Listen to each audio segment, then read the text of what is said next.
Hello everyone, कैसे हो आप सभी। एक बार पुनः स्वागत है आप सभी का हमारे अपने YouTube channel Shiv coaching classes पर।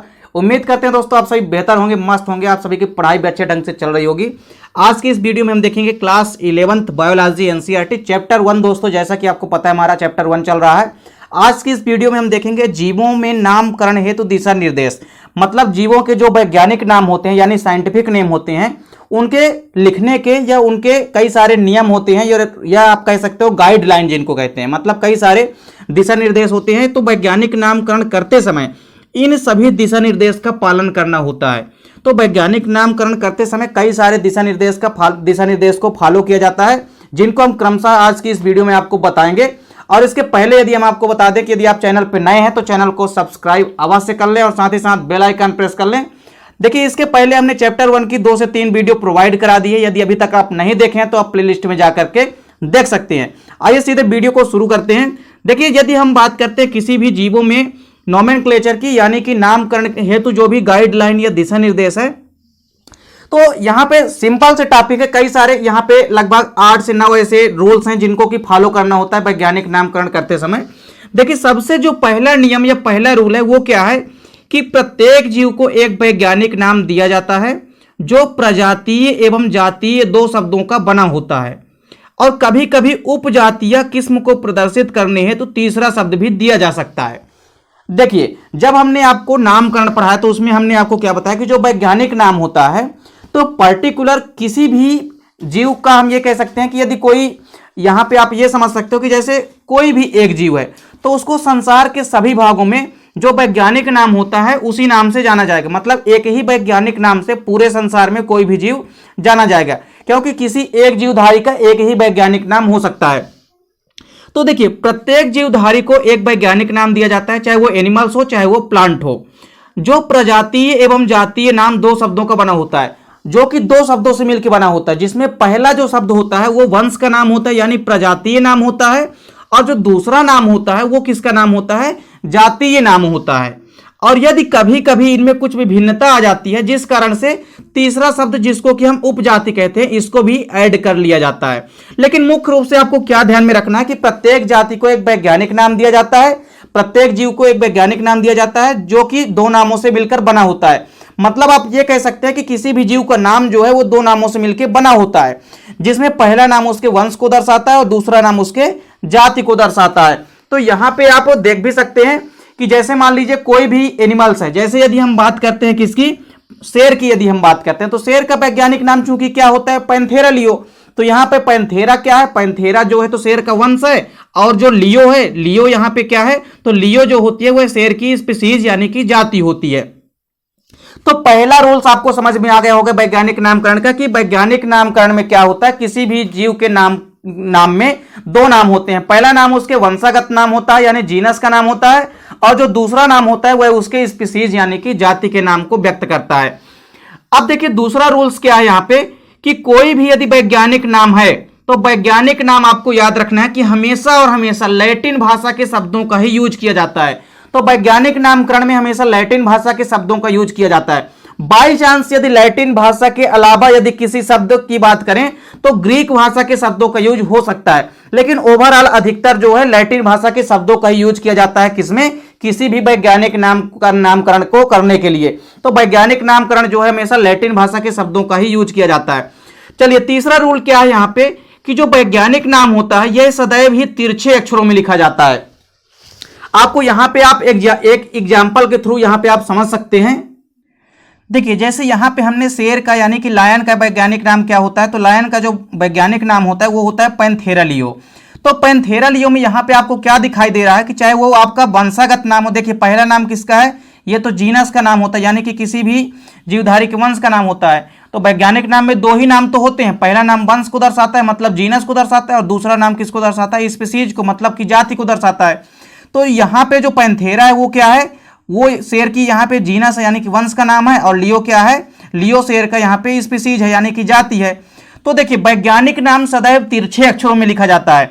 यदि आप पैंथेरा लियो यहाँ पे जो हमने लिख रखा है यदि आप इसको सीधा लिख देते हैं तो वो गलत माना जाएगा। वैज्ञानिक नाम का एक रूल होता है कि वैज्ञानिक नाम हमेशा कैसे लिखे जाते हैं, तिरछे अक्षरों में लिखे जाते हैं। चलिए इसके बाद चौथा रूल क्या कहता है कि जो प्रजातीय नाम या वंशागत नाम होता है वो अंग्रेजी के बड़े अक्षर तथा जातीय नाम जो होता है वो छोटे अक्षर से प्रारंभ होता है। तो यहां पे आप एक चीज और देख सकते हैं कि जैसे यहां पे हमने शेर का ही एग्जांपल दिया है, तो शेर का जो वैज्ञानिक नाम होता है वो पैंथेरा लियो होता है। अब यहां पे एक रूल क्या कहता है, चौथा रूल क्या है कि जो वैज्ञानिक नाम में जो वंशागत नाम होता है, मतलब जो वंश का नाम होता है ना, वो कैपिटल लेटर से स्टार्ट होता है। तो यहां पे आप देख भी सकते हैं कि जो पैंथेरा है, पैंथेरा यहां पे क्या है, शेर का यहां पे क्या है, जीनस यानी कि वंश का नाम है। तो पैंथेरा का जो स्टार्टिंग वर्ड है वो कैसा है, कैपिटल लेटर में है, तो कैपिटल लेटर में रहेगा। लेकिन जो जातिगत नाम होता है वो स्मॉल लेटर से स्टार्ट होता है। तो यहां पे लियो जो है, तो लियो में पहला वर्ड कौन सा है, एल, तो एल जो है यहां पे कैसा है, स्मॉल लेटर में है। तो यहां पे आपको एक रूल ये भी है वैज्ञानिक नामकरण का कि कोई भी यदि वंशागत नाम होता है तो वह अंग्रेजी के कैपिटल लेटर से लिखा जाता है, मतलब जो प्रारंभिक वर्ड है वो कैपिटल लेटर से स्टार्ट होगा, और जो जातिगत नाम होता है वो स्मॉल लेटर से स्टार्ट होता है। तो चौथा रूल भी आपको समझ में आ गया होगा। अब देखिए पांचवा रूल क्या है वैज्ञानिक नामकरण का, तो देखिए पांचवा रूल क्या है कि जो वैज्ञानिक नाम होते हैं ये संक्षिप्त तथा उच्चारण में सरल होना चाहिए। मतलब वैज्ञानिक नाम बहुत जटिल नहीं होना चाहिए। कोई भी यदि वैज्ञानिक कोई भी जीव की, एनिमल्स की खोज करता है तो वह उसको एक वैज्ञानिक नाम देता है, और उसी वैज्ञानिक नाम से वो जीव हर जगह जाना जाता है। लेकिन जो वैज्ञानिक नाम है वो कठिन नहीं दिया जा सकता। मतलब वैज्ञानिक नाम संक्षिप्त, छोटा होना चाहिए, लंबा ज्यादा नहीं होना चाहिए, और साथ ही साथ उच्चारण में सरल होना चाहिए। तो कुल मिलाकर के वैज्ञानिक नाम जो है संक्षिप्त व उच्चारण में सरल होना चाहिए।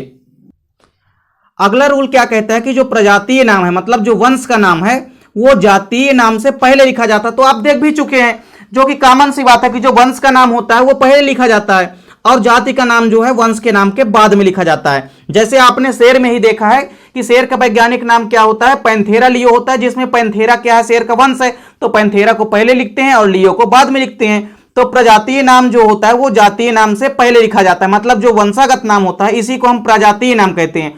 तो प्रजातीय या वंशागत नाम जो होता है वह पहले लिखा जाता है और जातीय नाम को बाद में लिखा जाता है।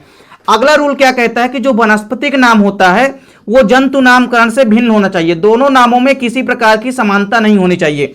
देखिए यहां पे अगला रूल क्या कह रहा है, इसको जरूर आपको ध्यान में रखना है कि जो वनस्पतिक नाम है, मतलब जो किसी भी पेड़ पौधे का यदि वैज्ञानिक नाम है तो वह जंतु नामकरण से भिन्न होना चाहिए। मतलब आपस में किसी भी प्लांट या एनिमल के वैज्ञानिक नाम एक दूसरे से मिलने नहीं चाहिए, एक दूसरे से पूर्णतः अलग होने चाहिए। मतलब इनमें किसी प्रकार की समानता नहीं होनी चाहिए।